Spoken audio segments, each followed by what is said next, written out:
தர்மபுரி மக்களவை தொகுதி பாமக வேட்பாளர் சௌமியாவை ஆதரித்து அவரது மகள் சங்கமித்ரா பாப்பரப்பட்டியை அடுத்த சுரக்காப்பட்டியில் வாக்கு சேகரித்தார். ஏதோ என்னோட என் ஊரு, என் சொந்தக்காரங்க, பெரியப்பா, சித்தப்பா, மாமா எல்லாரும் பாக்குற மாதிரி இருக்கு.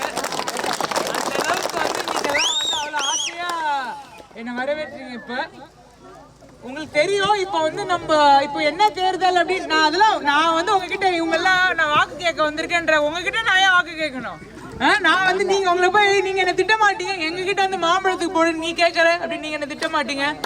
என்ன நான் உங்ககிட்ட வாக்கு சேகரிக்கலாம் வரல. எனக்கு உங்களோட கலந்து உரையாடி உங்களை பார்க்கலாம் தான் வந்தேன். உங்க எல்லாருக்குமே தெரியும், இது என்ன எலெக்ஷன். இது சட்டமன்ற எலெக்ஷன் கிடையாது, நாடாளுமன்ற எலெக்ஷன். நம்ம முதல்வரை தேர்ந்தெடுக்கல, நம்ம பிரதமரை தேர்ந்தெடுக்கிறோம். பிரதமர் வேட்பாளர் இருக்க ஒரே ஒரு கட்சின்னு பாத்தீங்கன்னா எந்த கட்சி? பாட்டாளி மக்கள் கட்சி மட்டும்தான். மூன்றாவது வரை மோடி அவர்கள் தான் வராங்க. நிறைய நலத்திட்டங்கள் பண்ணிருக்காங்க, அவங்க தான் மூணாவது வரை வராங்க.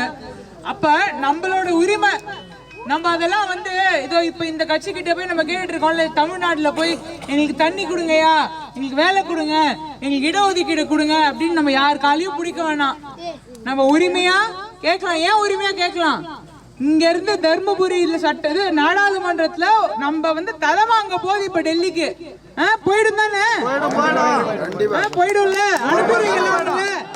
பெண்களுக்கு ஏதாவது ஒன்று என்றால் எங்க அம்மா பத்திரகாளியாகி விடுவார், நாங்க பார்த்திருக்கோம் என்று அவர் பேச பேச அங்கு கூடியிருந்தவர்கள் உற்சாக குரல் எழுப்பினர். எங்க அம்மா நீங்க பாத்திருக்கீங்கல்ல, அவங்க ஆசையா இருப்பாங்க. நீங்க எல்லாம் வந்தீங்கன்னா ரொம்ப அரவணைச்சு உங்களுக்கு பிடிச்சிருவாங்களா? 5 நிமிஷத்துல பேசினா பிடிச்சிரும்.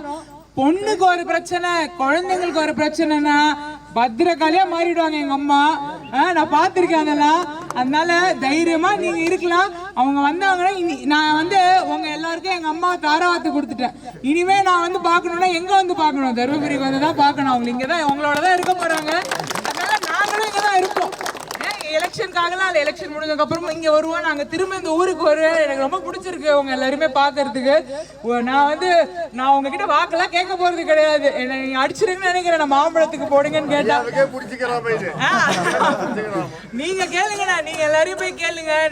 நம்ம இது பண்ணி சௌமியா அன்புமணியை டெல்லிக்கு அனுப்பணும். நம்ம இலக்காதுதான், அதான் நீங்க பண்ணிட்டீங்கன்னு எனக்கு தெரியும்.